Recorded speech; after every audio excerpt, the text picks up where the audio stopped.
नमस्कार शिक्षार्थी। आज का विषय बिंदु होगा दिन जल्दी जल्दी ढलता है। आप लोगों ने हरिवंश राय बच्चन की कविता पढ़ी आत्मपरिचय, और अब उनकी आगे की कविता जो आपके पाठ्य पुस्तक में है वह है दिन जल्दी जल्दी ढलता है। ध्यान देंगे। वैसे तो रात और दिन अपने सामान्य वेग से ही ढलता है, लेकिन मनुष्य के जीवन की कुछ ऐसी परिस्थितियां हैं जिन परिस्थितियों के चलते ऐसा लगता है जब दिन जल्दी जल्दी ढल रहा है, समय जल्दी से भागे जा रहा है। आए इस कविता के माध्यम से हम जानें कि वो कौन कौन सी परिस्थितियां हैं जो हरिवंश राय बच्चन को यह एहसास दिला रही है कि दिन जल्दी जल्दी ढलता है। देखें, हो जाए न पथ में रात कहीं, मंजिल भी तो है दूर नहीं, यह सोच थका दिन का पंथी भी जल्दी जल्दी चलता है, दिन जल्दी जल्दी ढलता है, दिन जल्दी जल्दी ढलता है। हो जाए न पथ में रात कहीं, कहीं रास्ते में, पथ का मतलब रास्ता, कौन सा रास्ता ये है? ये जीवन पथ है, पाथ ऑफ द लाइफ जिसे कहा जाता है। और इस जीवन में चलने वाला हर व्यक्ति अपने अपने जीवन का पंथी है, और उसके अपने अपने जो कर्तव्य के मार्ग हैं वो उसके पथ हैं, रास्ते हैं।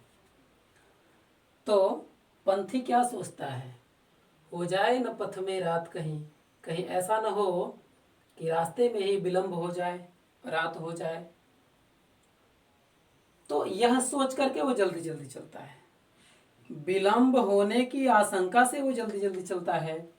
और दूसरी बात इस पंक्ति में है कि मंजिल भी तो है दूर नहीं, और यदि व्यक्ति का मंजिल नज़दीक हो, काफ़ी दूरियां वो तय कर चुका हो, अब मंजिल मिलने में थोड़ी ही कसर हो, तो उस समय उत्साह के मारे वह उत्साह भी उसे जल्दी जल्दी चलने के लिए प्रेरित करता है, और लगता है कि कहीं रात ना हो जाए, कहीं समय बीत ना जाए, इसलिए भी वो जल्दी जल्दी चलता है। यह सोच थका दिन का पंथी भी जल्दी जल्दी चलता है, दिन जल्दी जल्दी ढलता है। अब देखें पूरी पंक्तियों को। यह सोच थका दिन का पंथी, यह सोच, क्या सोच करके? देखें, यह सोच करके थका हुआ दिन का पथिक जल्दी जल्दी चलने लगता है, और उसे लगता है कि दिन जल्दी जल्दी ढलने वाला है, और दिन ढलने से पहले समय के दायरे में वो अपने कर्तव्य को पूरा कर ले। तो क्या सोचता है? वो कौन सी सोच है? ये ऊपर की पंक्तियों में बताई गई है। हो जाए न पथ में रात कहीं, यह सोच करके जल्दी जल्दी चलता है।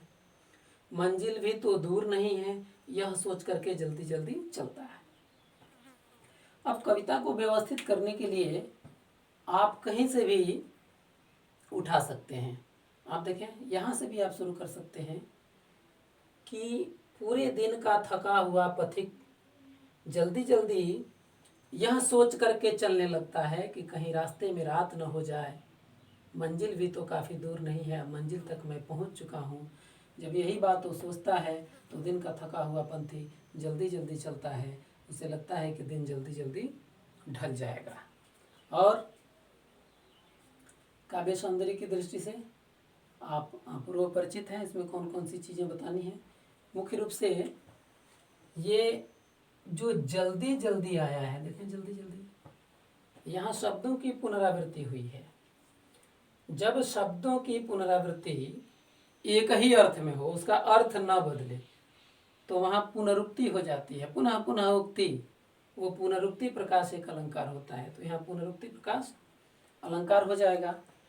और एक स्वर मैत्री भी होता है व्याख्या में, व्याख्या के बाद जो काव्य सौंदर्य आप देते हैं। अब देखें, जल्दी जल्दी चलता है, यहाँ जो है दीर्घ ई जो है यहाँ पर स्वर मैत्री का उपक्रम कर रही है। स्वरों में भी ऐसा लगता है कि जैसे फ्रेंडशिप हो गई है, मित्रता हो गई है।